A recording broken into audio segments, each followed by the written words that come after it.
And then by everything that I witnessed and experienced, it was George Bush who was in control of our country through 3 administrations, because Ronald Reagan answers to George Bush. Then George Bush was in office himself. And after that, Bill Clinton went into office. And I heard Bill Clinton and George Bush once discussing how when the American populace became disillusioned with Republicans in control of our country, bringing us into the New World Order, that Bill Clinton, as a Democrat, would be put into office. And it was also my experience to have witnessed Bill Clinton answering to George Bush. So we certainly... She also claims that Bill Clinton was under mind control.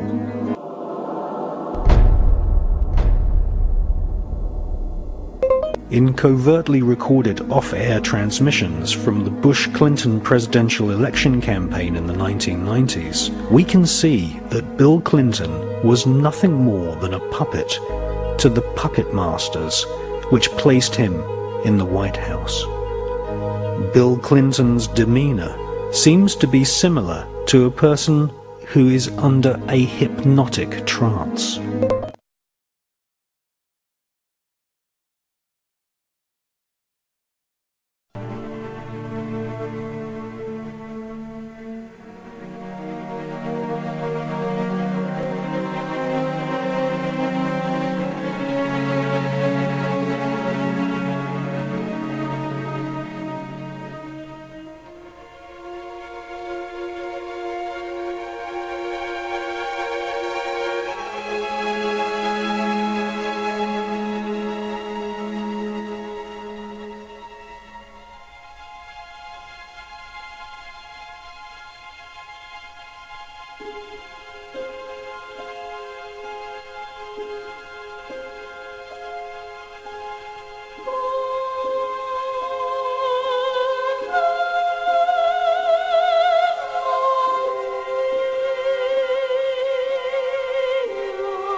Thousands of government-sponsored experiments did take place at hospitals, universities, and military bases around our nation.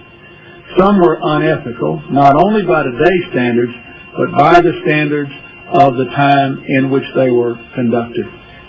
They failed.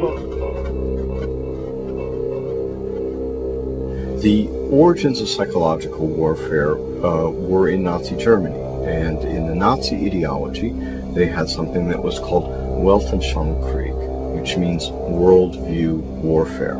The idea for them was imposing the Nazi worldview on the countries that they had occupied. The Americans picked up this idea, created an American version of it, and called that psychological warfare.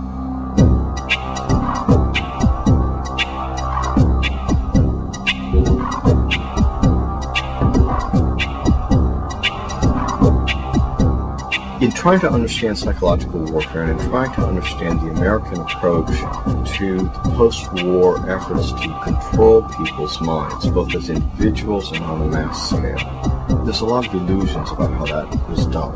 Were Nazis involved in that process? Yes, they were.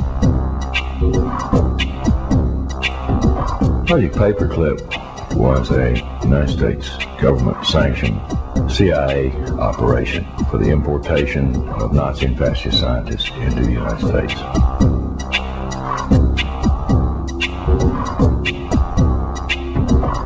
Their statement was simply this: if we don't bring these people into this country and contain them, then our enemies, the Soviet Union, will get them.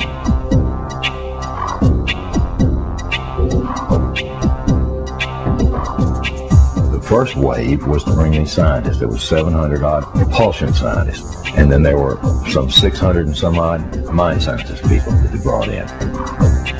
The CIA was given the responsibility of actually placing the individuals that had a Project Paperclip into the military-industrial complex, including our colleges and universities.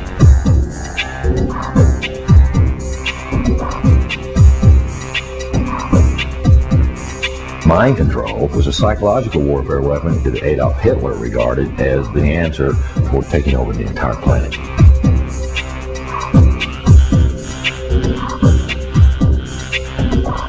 The name for the mind control research in this country was MK-Ultra. MK-Ultra was one program, a series of programs that came out of the CIA to experiment with different types of mind control, using drugs, using electroshock, using insulin shock, and other techniques.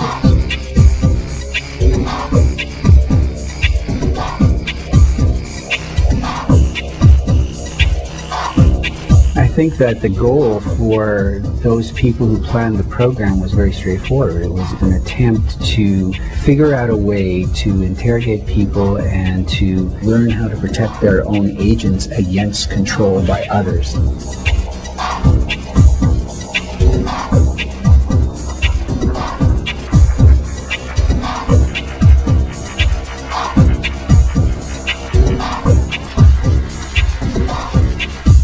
If you put someone in a position of being disabled by not feeding them or not allowing them to sleep or overwhelming them with sound, if you use massive shock treatment and you give people massive doses of drugs such as PCP or mescaline or amphetamines or LSD, and if you put them in periods of darkness where they can't predict from one minute to another what is going to happen next, so they're always dreading, there's no consistency to sort of what's going to happen, anybody can be put in a position of being open to brainwashing. Trying to understand psychological warfare and trying to understand the American approach to the post-war efforts to control people's minds, both as individuals and on a mass scale.